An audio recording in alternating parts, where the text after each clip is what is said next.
Morning students. இன்றைக்கி மேட்ரிக்ஸில் ஒரு சம் எப்படி செய்யலான்னு பார்க்கலாம்.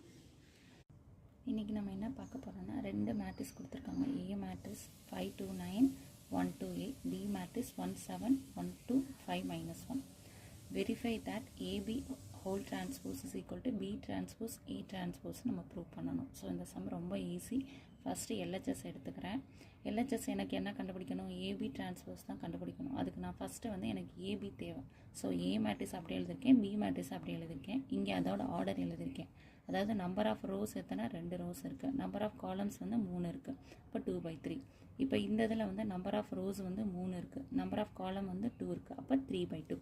அடுத்து இது நார்மல் மல்டிப்ளிகேஷன் தான். ஃபஸ்ட் ரோவை எடுத்து ஃபஸ்ட்டு காலத்தோட மல்டிப்ளை பண்ணுறேன். ஃபஸ்ட் ரோவை எடுத்து இங்கே செகண்ட் காலத்தோட மல்டிப்ளை பண்ணி இங்கே எழுதுகிறேன். ஸோ ஃபஸ்ட்டு வந்து 5 × 1 5, 2 × 1 2, 9 5s 45. ஓகே, இந்த வேல்யூஸ் எல்லாம் ஆட் பண்ணும். அடுத்து 5 × 7 35, 2 2s 4, 9 × -1 -9. அடுத்து இதை சிம்பிளிஃபை பண்ணணும். அடுத்து வந்து இந்த செகண்ட் ரோவை எடுத்து ஃபஸ்ட்டு காலத்தோட மல்டிப்ளை பண்ணுறேன். செகண்ட் ரோவை எடுத்து செகண்ட் காலத்தோட மல்டிப்ளை பண்ணுறேன்.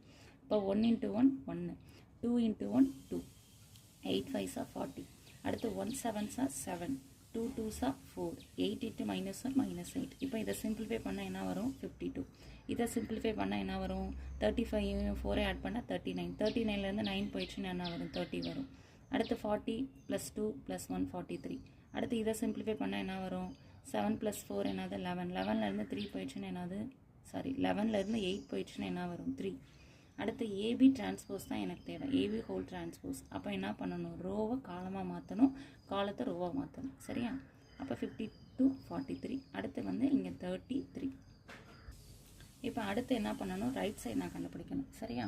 அப்போ இங்கே நான் ரைட் சைடு எழுதிக்கிறேன். Right side. சரியா? ரைட் சைடு எழுதிக்கிறேன். இப்போ ஃபஸ்ட்டு வந்து ஏ மேட்ரிக்ஸ் கொடுத்துருக்காங்க. அப்போ ஏ டிரான்ஸ்போஸ் நான் டேரெக்டாக இங்கே எழுதிட்டேன். பி மேட்ரிக்ஸ் சம்மில் கொடுத்துருக்காங்க. ஸோ பி டிரான்ஸ்போஸை டேரெக்டாக எழுதியிருக்கேன். சரியா? அடுத்து வந்து பி டிரான்ஸ்போஸ் ஏ டிரான்ஸ்போஸ் தான் நான் கண்டுபிடிக்கணும். ஸோ பி டிரான்ஸ்போஸ்னால் பி டிரான்ஸ்போஸோட மேட்ரிக்ஸ் வேல்யூ எழுதுகிறேன். அடுத்து ஏ டிரான்ஸ்போஸ் எழுதுகிறேன். இதிலே அதே கண்டிஷன் தான். ஃபஸ்ட் ரோவை எடுத்து ஃபஸ்ட்டு காலத்தோட மல்டிப்ளை பண்ணி இங்கே எழுதுகிறேன். அடுத்து ஃபஸ்ட் ரோவை எடுத்து செகண்ட் காலத்தோட மல்டிப்ளை பண்ணி எழுதுகிறேன். அதே மாதிரி செகண்ட் ரோவை ஃபஸ்ட்டு காலத்தோட மல்டிப்ளை பண்ணுறேன். செகண்ட் ரோவை செகண்ட் காலத்தோட மல்டிப்ளை பண்ணுறேன். அதே சேம் ப்ரொசீஜர் தான். ஸோ இங்கே சிம்பிளிஃபை பண்ணால் எனக்கு என்ன வந்துடும்? அதே மாதிரி 52 43 33ன்னு வந்துடும். அப்போ this is equal to right side. அப்போ ஹென்ஸ் வெரிஃபைட். ப்ரூவ் பண்ணனாலும் வெரிஃபைனாலும் ஒன்று தான். ஸோ இந்த சம் நல்லா உங்களுக்கு புரிஞ்சிருக்கும்னு நான் நினைக்கிறேன். சரியா?